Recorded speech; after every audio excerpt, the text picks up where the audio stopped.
তোমাকেও একদিন চলে যেতে হবে। যেই দুনিয়ার জন্য তুমি এত মেহনত করছো, যেই দুনিয়ার জন্য তুমি এত পরিশ্রম করছো, যেই দুনিয়ার জন্য তুমি তোমার সর্বস্বকে বিলিয়ে দিচ্ছ, সেই স্বপ্নের পৃথিবী থেকে তোমাকেও একদিন বিদায় নিতে হবে। তোমার মৃত্যুর পর তোমার আত্মীয় স্বজন, আদরের সন্তানেরা তোমাকে কাফন দাফন করে অন্ধকার কবরে রেখে আসবে।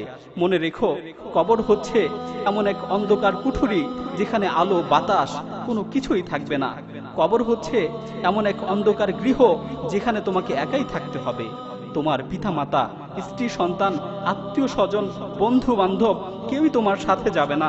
সবাই তোমাকে সেই অন্ধকার গৃহে একা রেখে চলে আসবে। কিন্তু জেনে রাখো, সেই নির্জন মুহূর্তে একটি জিনিসই তোমার সঙ্গ দিবে, সেটি হচ্ছে তোমার নেক আমল। তুমি যদি নেক আমল করো তাহলে কবর তোমার জন্য জান্নাতের বাগানে পরিণত হবে। আর তুমি যদি দুনিয়াতে গুনাহ ও পাপাচার করে থাকো তাহলে কবর তোমার জন্য জাহান্নামের একটি ভয়ঙ্কর গর্তে পরিণত হবে।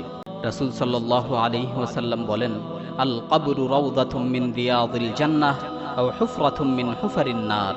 কবর হচ্ছে জান্নাতের বাগান সমূহ থেকে একটি বাগান, অথবা জাহান্নামের গর্ত সমূহ থেকে একটি গর্ত। অর্থাৎ কেউ যদি ভালো কাজ করে তাহলে কবর তার জন্য জান্নাতের বাগানে পরিণত হবে, আর কেউ যদি খারাপ কাজ করে তাহলে কবর তার জন্য জাহান্নামের গর্তে পরিণত হবে। অন্য হাদিসের মধ্যে এসেছে, রাসূল সাল্লাল্লাহু আলাইহি ওয়াসাল্লাম বলেন, ওয়াল্লাহি মা রাআইতু মানদারান কাত্তু ইল্লা ওয়াল কবরু আফযাউ মিনহু।